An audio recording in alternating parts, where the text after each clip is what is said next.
काय काय काय काय क्यों करता है एल्विश। ध्रुव राठी ने इसी तरह अपनी वीडियो में एल्विश को बेइज्जत किया है और उसको एक्सपोज किया है और उसकी बेइज्जती का वो तमाशा बनाया है जो आज तक किसी यूट्यूबर ने किसी दूसरे यूट्यूबर को नहीं बनाया है। चलिए देखते हैं ये वीडियो। कोर्ट केसेस चल रहे हैं, जमानत पर तू बाहर है और फिर वीडियो में ऐसी आकर बकवास करता है कि और तेरे ऊपर कोर्ट केसेस आ जाए। नमस्कार दोस्तों, कभी बिटोड़ा देखा है आपने? ये चीज, इसमें गोबर के बने हुए उपले रखे जाते हैं। हरियाणवी में एक कहावत है कि बिटोड़े के मुंह से उपले ही निकलेंगे। अभी कुछ हफ्ते पहले किसी दोस्त ने मुझे कहा कि एल्विश यादव ने मेरे ऊपर एक वीडियो बनाया है, मेरा क्या कहना है उस वीडियो को लेकर। मैंने कहा भाई क्या यार, क्या उम्मीद करते हो, बिटोड़े के मुंह से उपले ही निकलेंगे। अब वैसे तो दोस्तों इन गोदी यूट्यूबर्स का एक पूरा झुंड बैठा है जिसने पिछले कुछ महीनों में मेरे ऊपर एक से बढ़कर एक हमले करने की कोशिश करी है। कोई मुझे कभी कुत्ता कहता है, कोई कॉकरोच कहता है, कोई कहता है कि मेरी वाइफ पाकिस्तानी है, तो कोई मुझे बुली कहता है। लेकिन इन सभी में से एल्विश सही मायनों में इन बेवकूफों का सरदार है, क्योंकि जितनी अनाप शनाप बातें इसने अपने वीडियो में करी ना मेरे बारे में, जितने दुनिया भर के झूठ इसने फैलाए उतने शायद ही किसी ने फैलाए। इसने मुझ पर जो वीडियो बनाई उसका कई सारे यूट्यूबर्स ऑलरेडी काउंटर कर चुके हैं। जिन्होंने भगवा रंग पहन रखा वो छपरी है कि सब छपरी हैं, ये जितने भी ये सैफरन गमछा ओढ़ते हैं। अरे एल्विश भाई, ध्रुव राठी ने ये कहीं नहीं कहा कि जो भगवा रंग पहनता है वो छपरी है, बल्कि वो लोग जो भगवा रंग पहन के मस्जिद के सामने जाकर हाथों में तलवार लेके घूमते हैं, वो लोग जो भगवा रंग पहन के राम का नाम खराब करते हैं, वो छपरी हैं। इसे बोलते हैं भाई साहब ब्रेन वॉशिंग। किस चीज का सिस्टम है? बच्चे बिगाड़ने का, गैम्बलिंग ऐप प्रमोट करने का, या फिर भांग पीकर वीडियो बनाने का, बियर पीकर वीडियो बनाने का, माहौल खराब करने का? आखिर किस चीज का सिस्टम? किसी भी चीज को यहां से वहां जोड़ दिया, कभी बोला कुछ, दिखाया कुछ, कभी तो बोलना ही नहीं आया ढंग से।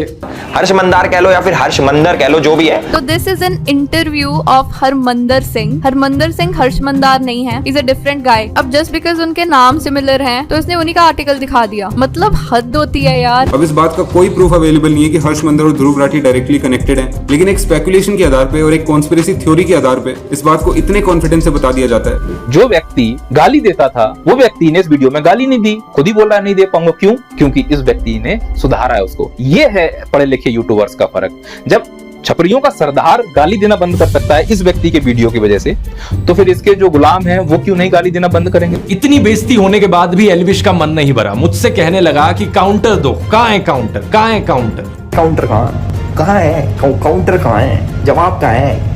काएं करना बंद कर दे कौवे की तरह। ये रहा जवाब। बस एक चीज कहूंगा, विक्टिम कार्ड मत खेलियो इस वीडियो को देखने के बाद। रोना धोना नहीं चलेगा।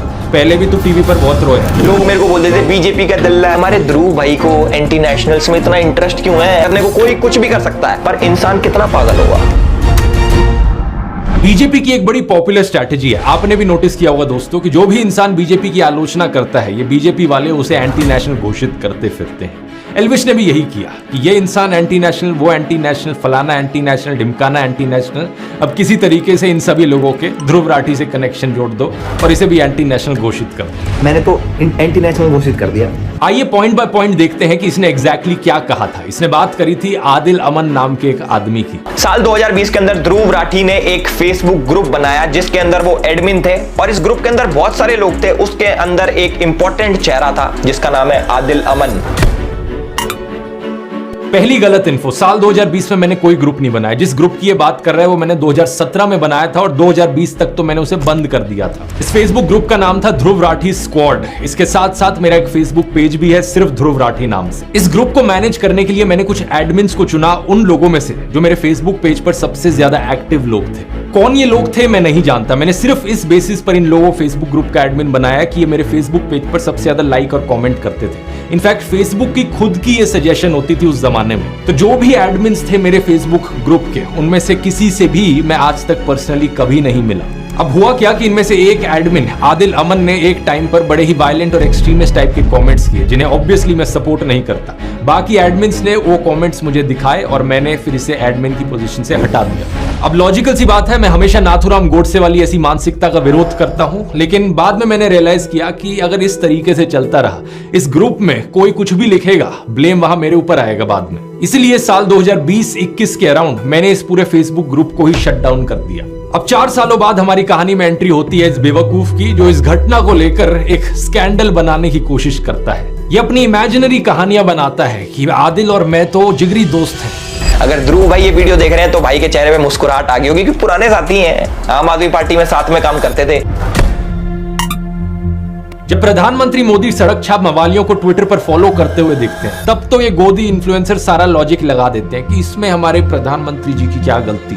उन्हें क्या पता था कि ये इंसान ऐसी अभद्र भाषा का इस्तेमाल कर सकता है। याद है निखिल नाम का एक ट्विटर यूजर जिसने गर्व से कहा था कि प्रधानमंत्री मोदी उसे फॉलो करते हैं। इसने किस तरीके से एक महिला पत्रकार की मौत पर जश्न मनाया था, उनको गालियां दी थी। और प्लीज प्रधानमंत्री से रिक्वेस्ट कीजिए कि वो इस तरह के लोगों को फॉलो ना करें। कोई नहीं मिलता उनको हिंदुस्तान में तो मुझे फॉलो कर लें। लेकिन ये इकलौता ऐसा केस नहीं है। ये बीजेपी 2016 पेज जिसने जर्नलिस्ट स्वाति चतुर्वेदी के खिलाफ बहुत ही भद्दी भाषा लिखी, इसे भी नरेंद्र मोदी फॉलो कर रहे थे। बीजेपी 2014 अवनीश चौबे, कुल आदित्य, महावीर एम जैसे कितने और ऐसे थ्रेटनिंग और अब्यूजिव हैंडल्स हैं जिन्हें प्रधानमंत्री फॉलो कर रहे थे। इतना ही नहीं, प्रधानमंत्री मोदी ने तो अंकित जैन, सुरेश नखुआ, तेजिंदर बग्गा जैसे कुछ हिंसक गालीबाज ट्रोल्स को अपने ऑफिशियल रेजिडेंस पर पोस्ट भी किया था। क्या पहले चेक नहीं कर सकते थे कि ये कैसे लोग हैं? ऑनलाइन से अब ऑफलाइन पर आ जाए तो आसाराम बलात्कार के लिए कॉन्विक्ट हुआ। यहाँ नरेंद्र मोदी उसे माला पहनाते हुए और उसके पैर छूते हुए दिख रहे हैं।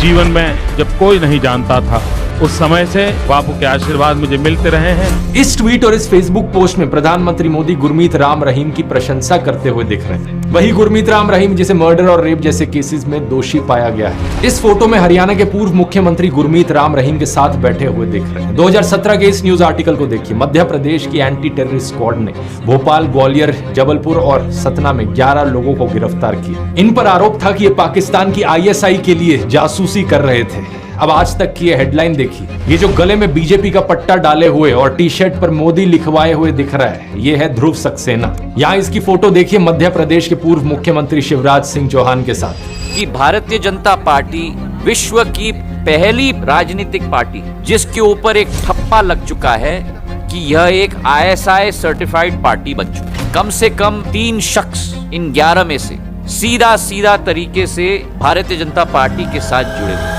अलेजिड आतंकवादियों के बीजेपी से सिर्फ 1-2 ऐसे कनेक्शन नहीं है, ढेर सारे हैं। 2022 के इस न्यूज आर्टिकल को देखिए। जम्मू के रियासी में पकड़े गए आतंकियों में से एक तालिब हुसैन जम्मू एंड कश्मीर बीजेपी के माइनॉरिटी मोर्चा IT सेल का फॉर्मर चीफ निकला। बीजेपी ने कहा कि ये केवल 18 दिन तक बीजेपी का सदस्य रहा था। नासिर और जुनैद की किलिंग का अक्यूज मोनू मानेसर इस फोटो में अनुराग ठाकुर के साथ, यहाँ लेट अरुण जेटली के साथ और यहाँ होम मिनिस्टर अमित शाह के साथ। इस फोटो में प्रधानमंत्री मोदी पूर्व बीजेपी सांसद प्रज्ञा ठाकुर के साथ दिख रहे हैं, जो 2008 के मालेगांव बॉम्ब ब्लास्ट की एक अक्यूज है। बीजेपी नेताओं की एक्सट्रीमिस्ट टेंडेंसीज में डायरेक्ट इन्वॉल्वमेंट या इनडायरेक्ट एसोसिएशन के ये सब एग्जांपल्स तो बस ट्रेलर हैं। अगर मैं पूरी लिस्ट बनाने लग जाऊं तो यहाँ 3 घंटे की फिल्म बन जाएगी। बाबू बजरंगी का स्टिंग ऑपरेशन, यशवंत शिंदे का एफिडेविट, प्रज्वल रेवन्ना, आशीष मिश्रा, अनुराग ठाकुर, यति नरसिंह सरस्वती, सूरजपाल अमू, सुरेश चौहान के लिस्ट चलती ही जाती है। कोई कहता है गोली मारो, कोई लिंचिंग के लिए दोषी पाए गए लोगों को मालाएं पहनाता है, कोई बलात्कारियों को संस्कारी ब्राह्मण बताता है, तो कोई मुसलमानों के खिलाफ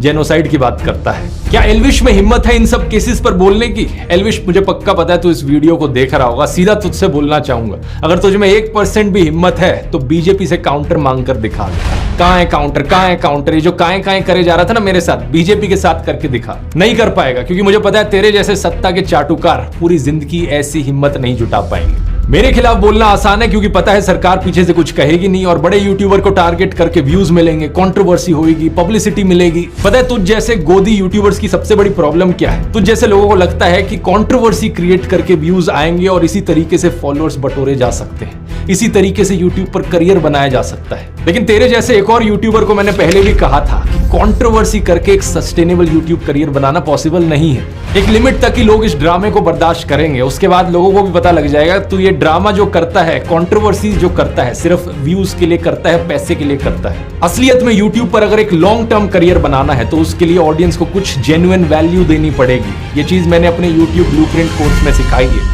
अगर तुझे नहीं समझ में आती तो जाकर कोर्स ले ले, तेरे लिए एक स्पेशल डिस्काउंट भी दे देता हूँ। कूपन कोड यूज कर elvish40 40% ऑफ मिलेगा। इस 7.5 घंटे के कोर्स में मैंने सब कुछ सिखाया है कि फिल्मिंग कैसे करनी है, एडिटिंग कैसे करनी है, मोनेटाइजेशन कैसे करी जाती है, इस करियर से पैसे कैसे कमाए जा सकते हैं बिना गैम्बलिंग और बेटिंग की एप्स को प्रमोट करें। ये भी तेरे लिए सीखना बहुत जरूरी है, क्योंकि जो अभी तेरा बिजनेस मॉडल है ना कि कंट्रोवर्सी करके व्यूज इकट्ठे करो और फिर इन गैम्बलिंग एप्स को प्रमोट करो, ये देश के यूथ का फ्यूचर बर्बाद कर रहा है। इस कोर्स में मैंने ढेर सारे और तरीके बताए हैं पैसे कमाने के, और सबसे इंपॉर्टेंट चीज सेकंड चैप्टर में बात करी है अपनी नीश कैसे चुननी है, अपनी स्किल्स और अपने पैशन के बल पर एक यूनिक यूट्यूब चैनल कैसे बनाना है। अब दोस्तों वैसे मुझे पता नहीं एल्विश यादव में कितनी स्किल्स हैं, तो इसका तो छोड़ो, लेकिन अगर आपको इंटरेस्ट है तो आप जरूर एल्विश 40 कूपन कोड यूज कर सकते हो जाकर। जितने भी लोगों ने कोर्स लिया है उन्हें ये बेहद यूजफुल लगा है, और पिछले 10 सालों में यूट्यूब के करियर में मैंने जो भी कुछ सीखा है वो मैंने आपको इसमें सिखाया है। इस QR कोड को स्कैन कर सकते हैं या लिंक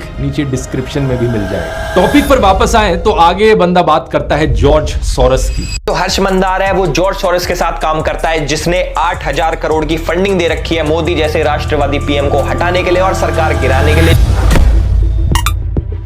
ये जॉर्ज सोरोस वाला प्रोपेगेंडा आपने जरूर व्हाट्सएप यूनिवर्सिटी पर कभी ना कभी देखा होगा। इसमें illuminati, new world order, Pakistan, China, America, वामपंथी, JNU, toolkit gang, Khan market gang, Congress वगैरह इन सब की साथ में बात करी जाती है। एक बिल्कुल खिचड़ी बना दी जाती है इन सब बड़े बड़े वर्ड्स की, और ये खिचड़ी मोदी भक्तों को खिलाई जाती है गुड मॉर्निंग मैसेज के साथ व्हाट्सएप पर।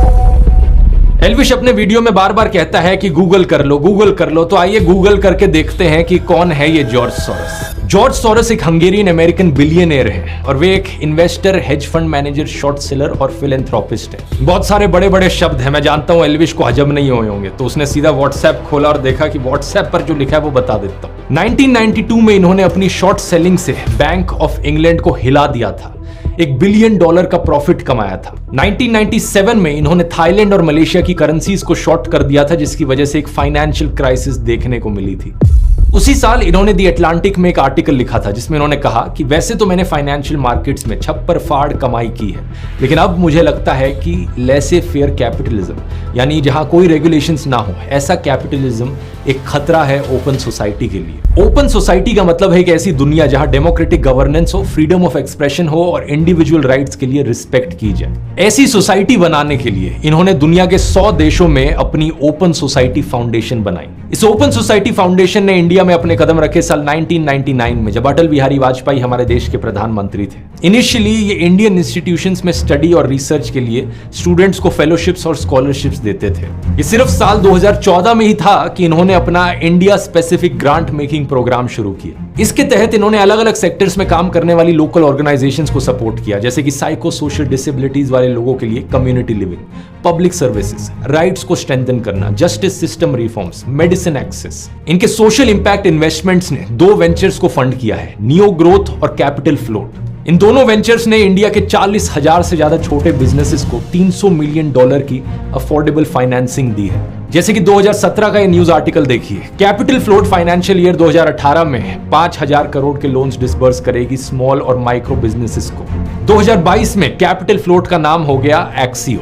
थोड़ा और गूगल करोगे तो पता चलेगा कि इस कंपनी के फाउंडर्स कौन हैं, गौरव हिंदुजा और शशांक ऋष्यश्रिंग, जिन्होंने स्टैनफोर्ड यूनिवर्सिटी से अपनी MBA की है। और गौरव हिंदुजा के बारे में अगर आप गूगल करोगे तो इनका ट्विटर अकाउंट सामने आएगा, जिसमें इनके वेरीफाइड फॉलोअर्स में आप देख सकते हो बीजेपी के नेता कपिल मिश्रा। फिर शशांक का नाम गूगल करो, शशांक की शादी के बारे में ये न्यूज आर्टिकल सामने आएगा। देखिए यहाँ कौन गेस्ट आए थे इस शादी को अटेंड करने। मुकेश अंबानी की मदर कोकिलाबेन अंबानी, बीजेपी नेता लाल कृष्ण आडवाणी और बीजेपी नेता देवेंद्र फडणवीस। तो ये एलिजिडली खतरनाक जॉर्ज सोरोस, जिनके बारे में इतनी कंस्पिरेसी थ्योरीज फैलाई जाती हैं, इनके बीजेपी के साथ मैंने डायरेक्ट लिंक्स दिखा दिए। लेकिन व्हाट्सएप पर झूठी खबरें क्या फैलाएंगे ये लोग कि भाई मुझे जॉर्ज सोरोस से फंडिंग आती है। इंडियन एक्सप्रेस की एक इन्वेस्टिगेशन से पता चला कि जॉर्ज सोरोस की ओपन सोसाइटी फाउंडेशन के वर्ल्ड वाइड 68 ऐसे प्रोजेक्ट्स हैं जिनकी फंडिंग होती है UN डेमोक्रेसी फंड से, और इंडिया इस यूनाइटेड नेशंस डेमोक्रेसी फंड में 4th हाईएस्ट कंट्रीब्यूटर है। इसका मतलब समझ रहे हो दोस्तों, इनडायरेक्टली जॉर्ज सोरोस की फंडिंग करती है मोदी सरकार। इन्हीं जॉर्ज सोरोस ने चाइना के शी जिनपिंग के बारे में कहा कि चाइना के प्रेसिडेंट ओपन सोसाइटीज के लिए सबसे खतरनाक ओपोनेंट है। इन्होंने इंटरनेशनल कम्युनिटी को यह कहा है कि चाइना की हाईटेक कंपनीज पर क्रैकडाउन किया जाए। इन्होंने चाइना के बेल्ट एंड रोड इनिशिएटिव की भी सख्त आलोचना की थी। इतना ही नहीं, 2017 में पाकिस्तान ने ओपन सोसाइटी फाउंडेशन की पाकिस्तान ब्रांच को बंद करने का आदेश दिया था। तो जिस जॉर्ज सोरोस को ये लोग विलन बनाने की कोशिश करते हैं, वो तो ओपनली चाइना और पाकिस्तान के खिलाफ बोलते हैं। इतना ही नहीं, इन्होंने अमेरिका में रेसिज्म को खत्म करने के लिए भी एफर्ट्स किए हैं। इन्होंने इनकम इनइक्वालिटी के खिलाफ भी आवाज उठाई है। कुछ और अमीर लोगों के साथ मिलकर इन्होंने अमेरिकन गवर्नमेंट को एक लेटर भी लिखा था, जिसमें कहा कि मिडिल क्लास और गरीब लोगों के बजाय अमीरों से टैक्स वसूला जाए। इन्होंने कहा कि हमारे जैसे अमीर लोग जिनके पास $50 मिलियन से भी ज्यादा पैसा है, इनके ऊपर 2 से 3% का वेल्थ टैक्स लगाया जाना चाहिए। तो ओवरऑल आप देख सकते हैं कि जॉर्ज सोरोस चाइना के ओपनली खिलाफ बोलते हैं, पाकिस्तान को इनसे तकलीफ है, अमेरिका में रेसिज्म और इनकम इनइक्वालिटी का ये विरोध करते हैं, अनरेगुलेटेड कैपिटलिज्म के खतरों पर ये बात करते हैं, इंडिया में स्टूडेंट्स को फेलोशिप दी है इन्होंने, फार्मर्स को पैसा दिया है इनकी ऑर्गेनाइजेशन ने, 40,000 से ज्यादा स्मॉल बिजनेसेस को इजी लोन्स प्रोवाइड करवाए हैं, फ्रेशवर्क्स जैसी इंडिया की कई स्टार्टअप्स में इनकी इन्वेस्टमेंट है, और इंडियन गवर्नमेंट यूनाइटेड नेशंस के डेमोक्रेटिक फंड में डोनेट करती है, जहां से इनके वर्ल्ड वाइड प्रोजेक्ट्स को पैसा मिलता है। यहां तक सुनने में तो सब ठीक ही लग रहा है, तो फिर प्रॉब्लम क्या है? प्रॉब्लम यह है कि इन्होंने इंडिया में डेमोक्रेसी के इरोजन पर कंसर्न जताया। प्रॉब्लम यह है कि इन्होंने नरेंद्र मोदी के खिलाफ भी बोला। प्रधानमंत्री मोदी और गौतम अडानी के एलिजिड नाजायज संबंधों के बारे में इन्होंने बात की। इन्होंने कहा कि नरेंद्र मोदी को अडानी क्राइसिस पर सवालों के जवाब देने होंगे ताकि फॉरेन इन्वेस्टर्स का विश्वास ना डगमगाए। Modi and business tycoon Adani are close allies. Modi is silent on the subject, but he will have to answer questions from foreign investors and in parliament. और आप तो जानते ही हो कि गोदी इकोसिस्टम के हिसाब से मोदी भारत है और भारत मोदी है इन लोगों के लिए। इसलिए कोई भी प्रधानमंत्री मोदी की आलोचना करे, इन लोगों का गैंग उसे भारत विरोधी डिक्लेयर कर देता है, फिर चाहे वो रियाना हो, भारत के किसान हो या फिर जॉर्ज सोरोस हो। अब ये सारा तो व्हाट्सएप और गोदी मीडिया पर घूम रहा प्रोपेगेंडा है, लेकिन एल्विश की बेवकूफी तो इससे भी ज्यादा कमाल की है। एल्विश कहता है कि जॉर्ज सोरोस को राहुल गांधी की आंटी जानती है, इसलिए वो आंटी हमारे देश के लिए खतरा है। जो हमारे जॉर्ज सोरोस हैं वो हमारे राहुल गांधी जी की आंटी फौरी नेहरू के बहुत ही करीबी दोस्त हैं। गूगल पर सर्च करो तो पता चलेगा कि 2017 में ऑलरेडी इनका देहांत हो चुका है, 108 साल की उम्र पर। एक ऐसी महिला जो आज से 7 साल पहले ही गुजर चुकी है, वो भी 108 साल की उम्र पर। एल्विश की राय में वो देश के लिए खतरा है। और वैसे तो 2009 का इंडियन एक्सप्रेस का ये आर्टिकल देखो, जिसमें बताया गया है कि फौरी नेहरू नेटिवली हंगरी से है, जहां से जॉर्ज सोरोस भी हैं। जॉर्ज सोरोस की तरह वो भी ज्यूइश थी। जब इंडिया में उनकी लव मैरिज हुई तो उन्होंने अपना नाम कर लिया था शोभा नेहरू। इस 2009 के आर्टिकल की हेडिंग है, मिस्टर सोरोस एक पुरानी दोस्त से मिलने गए। लेकिन 14 साल बाद 18 फरवरी 2023 में इसी को 2 गोदी वेबसाइट्स पब्लिश करती हैं और कहती हैं खुलासा खुलासा, जानिए बड़ा खुलासा है। 14 साल पुराने आर्टिकल को दिखाकर ये लोग नया खुलासा कहते हैं। ऐसा ही कुछ किया गया farmer prime minister Manmohan Singh की बेटी अमृत सिंह को लेकर। वैसे तो 2013 का यह आर्टिकल है जहां लिखा है, प्रधानमंत्री की बेटी को मानव अधिकार कानून में जबरदस्त काम करने के लिए सम्मानित किया गया। उनकी रिपोर्ट का नाम था globalising torture, CIA secret torture and extraordinary rendition. यहां उन्होंने 136 लोगों के बारे में बताया जिन्हें टेरर सस्पेक्ट्स बनाकर 54 देशों की जेलों में डिटेन किया गया, टॉर्चर किया गया। और यहां पर यह भी बताया गया है कि वो ओपन सोसाइटी जस्टिस इनिशिएटिव के साथ काम कर रही हैं, जिन्होंने इस रिपोर्ट को पब्लिश भी किया है। लेकिन इसके 7 साल बाद गोदी मीडिया वेबसाइट इसे भी छापकर कहती है, ये देखो नया खुलासा खुलासा खुलासा। लेकिन लेटेस्ट इंफॉर्मेशन अगर पता करने की कोशिश करी होती तो अब ये ओपन सोसाइटी फाउंडेशन में काम कर भी नहीं रही है। अब ये स्टैनफोर्ड यूनिवर्सिटी में लॉ की प्रोफेसर है। इसके बाद एल्विश बात करता है हर्ष मंदर की। हर्ष मंदार कह लो या फिर हर्ष मंदर कह लो, जो भी है। नहीं, पहली बात तो जो भी नहीं होता है, हर्ष मंदर है उनका नाम। कल को तेरे नाम को भी ऐसे करके कोई बोले कि एल्विश कह लो या एल्विश कह लो, जो भी है, ऐसे नहीं होता। दूसरा, आइए गूगल करते हैं कि अब ये कौन है। हर्ष मंदर एक फॉर्मर IAS ऑफिसर हैं जो 6 डिस्ट्रिक्ट्स में डिस्ट्रिक्ट हेड रहे हैं, डिविजनल कमिश्नर रहे हैं, मसूरी की Lal Bahadur Shastri IAS training academy में फैकल्टी रहे हैं और 2002 में इन्होंने गुजरात दंगों के विरोध में वॉलंटरी रिटायरमेंट ली थी। इन्होंने 24 किताबें लिखी हैं। इतनी किताबें एल्विश अपने 7 जन्मों में भी नहीं पढ़ पाए। पिछले 10 सालों में Dainik Bhaskar, Hindustan Times, the Hindu, Indian Express, Scroll, Live Mint, NDTV, Business Standard, Article 14 जैसे अखबारों और न्यूज पोर्टल्स के लिए कॉलम भी लिखे हैं। श्याम बेनेगल की फिल्म समर इनकी लिखी हुई 2 कहानियों पर बेस्ड है। इन्होंने बहुत से कॉलेज यूनिवर्सिटीज में लेक्चर लिए हैं, जैसे कि IIM Ahmedabad, NALSA university of law, MIT, Boston, university of California, institute of development studies. 2010 से 2012 तक ये यूपीए सरकार द्वारा बनाए गए नेशनल एडवाइजरी काउंसिल के मेंबर थे। कई इंपॉर्टेंट बिल्स ड्राफ्ट करने में इनका योगदान रहा है, जैसे कि right to information, right to education, food security bill, child labour abolition. इन्होंने लिंचिंग्स के विरोध में कारवाए मोहब्बत कैंपेन चलाया और इन्हें इनके काम के लिए बहुत सारे अवार्ड्स मिले हैं, जैसे कि MA Thomas National Human Rights Award 2002, Christie Harmony Award 2012 या क्वाइड मिलेथ अवार्ड 2020। लेकिन इस अनपढ़ बेवकूफ एल्विश के अनुसार ये भी एंटी नेशनल है। आप पूछोगे क्यों? क्योंकि इन्होंने जॉर्ज सोरोस की ओपन सोसाइटी फाउंडेशन के साथ काम किया है। वही हर्ष मंदार जो कि जॉर्ज सोरोस के लिए काम करता है। मतलब बिना सर पैर के जो मन में बकवास आए बोल डालो। अब सबसे इंटरेस्टिंग बात है कि इन सबसे मेरा क्या रिलेशन है। आज तक असलियत में दोस्तों मैं हर्ष मंदर से कभी मिला नहीं, ना मेरी उनसे आज तक कभी बात हुई। इनका नाम मैंने पहली बार एल्विश की वीडियो से ही सुना और जो भी ये इन्फॉर्मेशन मैंने आपको निकाल कर दी, इसका वीडियो देखने के बाद गूगल करके रिसर्च करके आपको दिखाई। लेकिन एल्विश ने जो लिंक बताया हर्ष मंदर का मेरे साथ, आप भी सुनकर चौंक जाएंगे कि कोई इस लेवल का बेवकूफ कैसे हो सकता है। एल्विश ने कहा कि मैंने CA और मणिपुर पर जो वीडियो बनाया वो मैंने हर्ष मंदर के ट्वीट देखकर बनाया। 4 अगस्त 2023 को हर्ष मंदार ट्वीट करते हैं मणिपुर दंगों के ऊपर और ठीक 2 दिन बाद हमारे ध्रुव भाई की वीडियो आ जाती है। ये ट्वीट और वीडियो की टाइमिंग तो ऐसे दिखा रहा है जैसे कि बहुत बड़ा जासूस बन गया हो, लेकिन यहां पर भी इसने गलती करी। 14 दिसंबर 2019 को हर्ष मंदार CAA और NRC के ऊपर एक ट्वीट करता है और ठीक 3 दिन बाद यानी कि 17 दिसंबर 2019 को हमारे ध्रुव भाई as per the tool kit video बनाते हैं। उसके अंदर CAA का जिक्र होता है। असलियत में ये मेरा दूसरा वीडियो था CA NRC के ऊपर। इससे 5 दिन पहले 12 दिसंबर को मैंने पहला वीडियो अपलोड किया था। टोटल में 3 वीडियोस मैंने बनाए थे। तीनों वीडियोस आज के दिन भी यूट्यूब पर अपलोडेड है। आप जाके इन तीनों में से इनके टाइम स्टैम्प्स देख सकते हो कि कब इन्हें अपलोड किया गया। तो पहली बात तो ये प्रूफ ही गलत है, और अगर ये सच भी होता तो इस तरीके से कनेक्शन दिखाना एक बहुत ही अजीबोगरीब चीज है। देश में कोई भी टॉपिक न्यूज में आता है तो ऑफकोर्स जो टॉप यूट्यूबर्स हैं उस पर वीडियोस बनाएंगे, मैं वीडियो बनाऊंगा उस चीज पर। दिसंबर 2019 में न्यूज चैनल्स पर, सोशल मीडिया पर इसकी बहुत चर्चा चल रही थी तो मैंने वीडियो बनाया।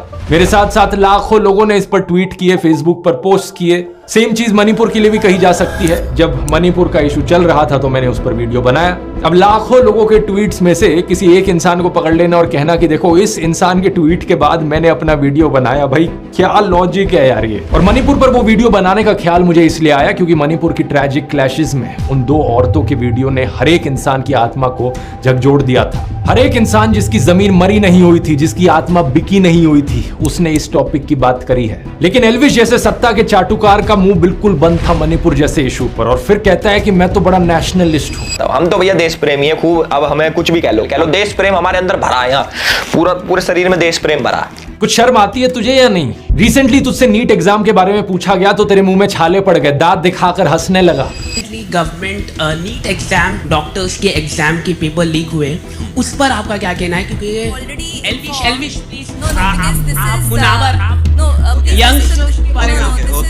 और तू चाहता है कि बाकी लोग भी तेरी तरह किसी सोशियो पॉलिटिकल इश्यूज पर बोले ही ना कुछ। क्या तू अपने फैंस और व्यूअर्स को बिल्कुल ही बेवकूफ मानता है कि कुछ भी बचकाना बात वो हजम कर लेंगे तेरी? एल्विश को यह अंदेशा तो जरूर था कि ऐसी बचकाना बातों पर लोग यकीन नहीं करेंगे, इसलिए एक और पैंतरा खेला इसने। हर्ष मंदर के साथ मेरा कनेक्शन जोड़ने की कोशिश में यह आदिल अमन को बीच में ले आया। कहने लगा कि आदिल अमन एक्चुअली में अब जर्मनी में रहता है और हर्ष मंदर के साथ काम करता है। सबसे अच्छी बात यह है कि हमारे आदिल अमन भाई भी जर्मनी शिफ्ट हो चुके हैं और 2019 से कारवाए मोहब्बत नाम की एक NGO के साथ काम कर रहे हैं।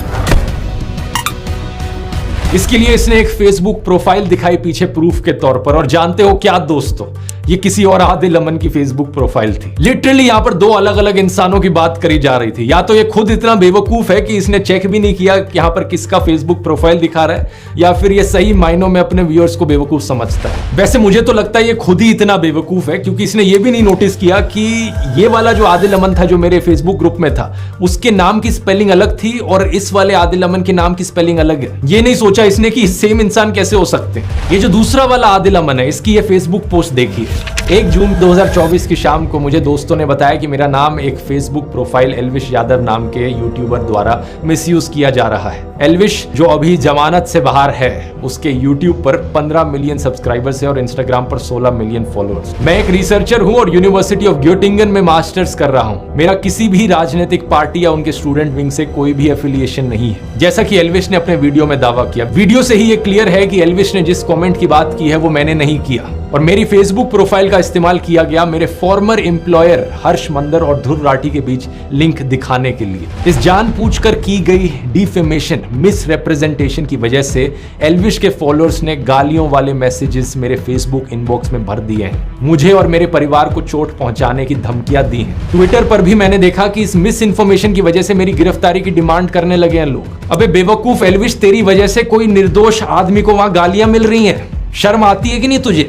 आगे देखिए क्या लिखा है। मेरे वकील ने 3 जून को एल्विश यादव को एक लीगल नोटिस भेजा, ये बताते हुए कि जो कमेंट उसने मुझे एट्रीब्यूट किए हैं वो कमेंट मैंने किए ही नहीं और ना ही मैंने किसी प्रोटेस्ट को ऑर्गेनाइज किया है। हमने उसे 3 दिन दिए थे वीडियो हटाने के लिए और एक क्लैरिफिकेशन इशू करने के लिए। 3 दिन बीत चुके हैं और अब मैं एल्विश यादव के खिलाफ एक लीगल केस करूंगा, मेरी रेपुटेशन को नुकसान पहुंचाने के लिए और मेरे परिवार की सेफ्टी को थ्रेटन करने के लिए। इसलिए मैंने वीडियो के शुरू में ही कहा था, रोना मत एल्विश, जो तू बकवास करता है उसका एक्चुअली में किसी की लाइफ पर असर पड़ता है। ऑलरेडी तेरे ऊपर इतने सारे कोर्ट केसेस चल रहे हैं, जमानत पर तू बाहर है और फिर वीडियो में ऐसी आकर बकवास करता है कि और तेरे ऊपर कोर्ट केसेस आ जाए। एल्विश ने अपने वीडियो में कहा कि कोई भी आर्टिकल फार्टिकल दिखाकर किसी को भी कुछ भी साबित किया जा सकता है। मान लो कैमरामैन है, मुझे इसको गलत साबित करना है, मैं भाई कर दूंगा कैसे न कैसे करके आर्टिकल पार्टिकल दिखा के। और यही चीज एग्जैक्टली एल्विश ने अपने वीडियो में करी। मैं पूछना चाहूंगा, जरा अपनी ऑडियंस को बता दे, ये सब जो तूने किया सिर्फ व्यूज और पैसे के लिए किया या फिर ऊपर से कोई पे भी कर रहा था तुझे? हर्ष मंदर की बात करते हुए इसने एक आर्टिकल दिखाया, एक लाइन को अंडरलाइन कर दिया कि मेरे माता पिता तांजानिया में ब्रिटिश पुलिस के लिए काम करते थे। अब इस आर्टिकल को देखो, यहां तो मंदर की बजाय सिंह लिखा है। इस आर्टिकल की ये लाइन को मैंने गूगल पर सर्च किया डबल कोट्स के साथ, तो ये वाला आर्टिकल सामने आया। ये एक इंटरव्यू था कैप्टन हरमंदर सिंह के साथ, जो कि एक बहादुर ऑफिसर थे। इनका जन्म साल 1926 तांजानिया में हुआ था और जब वो सिर्फ 33 साल के थे, यानी कि 1959 में चाइना ने तिब्बत पर अटैक कर दिया था। उस समय कैप्टन हरमंदर सिंह ने दलाई लामा को बचाकर भारत लाने में एक अहम भूमिका निभाई थी। पद्म अवार्ड्स की सरकारी वेबसाइट पर हम देख सकते हैं कि इन्हें 1960 में पद्मश्री से सम्मानित किया गया। अबे एल्विश, और कुछ नहीं तो कम से कम ऐसे बहादुर ऑफिसर का तो सम्मान कर लेता। माना कि तू अनपढ़ टाइप का है, लेकिन क्या इतना भी पढ़ना नहीं आता कि हर्ष मंदर और हरमंदर सिंह में डिफरेंशिएट कर सके? और वैसे मैं आपको बता दूं दोस्तों, हर्ष मंदर इन्हीं कैप्टन हरमंदर सिंह के बेटे हैं। यहां पर अगर हर्ष मंदर भी चाहे तो वो भी सीधा सीधा एल्विश के ऊपर डिफेमेशन का केस कर सकते हैं। इतना ही नहीं, former prime minister Manmohan Singh ji की बेटी अमृत सिंह के खिलाफ जो तूने झूठ फैलाया है वो भी केस कर सकती हैं तेरे ऊपर। और तो और मैं भी केस कर सकता हूं तेरे ऊपर डिफेमेशन का। मेरे लॉयर ने कहा कि जो भी तूने बकवास करी है इस वीडियो में वो सीधे तौर पर क्रिमिनल डिफेमेशन का केस बनता है। अगर ये सारे और केसेस कल को तेरे ऊपर हो गए तो फिर विक्टिम कार्ड मत खेलियो। मैंने पहले ही वार्न किया था इस वीडियो में। जितने फालतू के फर्जी लिंक्स एल्विश ने मेरे बनाने की कोशिश करी और लोगों के साथ, उससे सीधा कनेक्शन मैं इसका बना सकता हूं। एल्विश ने अपने एक वीडियो में अखिलेश यादव को सपोर्ट दिखाया था। वैसे हम तो भाई अखिलेश के सपोर्टर है भाई, यादव बिरादरी जिंदाबाद कर रखी है हमने पूरे यूपी में। तो भाई बताओ कि क्यों ना करें हम अखिलेश को सपोर्ट। अखिलेश यादव के अलायंस पार्टनर कौन है? राहुल गांधी। तो अगर ये राहुल गांधी को देशद्रोही ठहरा रहा था वहां पर अपने वीडियो में, तो ये खुद भी देशद्रोही हुआ। और दूसरी तरफ बीजेपी से भी तेरे इतने ही लिंक्स हैं, इतने सारे पॉलिटिशियंस के साथ जाकर तूने फोटो खिंचाई है, शो ऑफ किया है, अपना सपोर्ट जताने की कोशिश करी है। तो चाहे इस तरफ से हो चाहे उस तरफ से, तेरे भी फालतू के कैसे कनेक्शंस बनाए जा सकते हैं और तुझे भी एंटी नेशनल घोषित किया जा सकता है।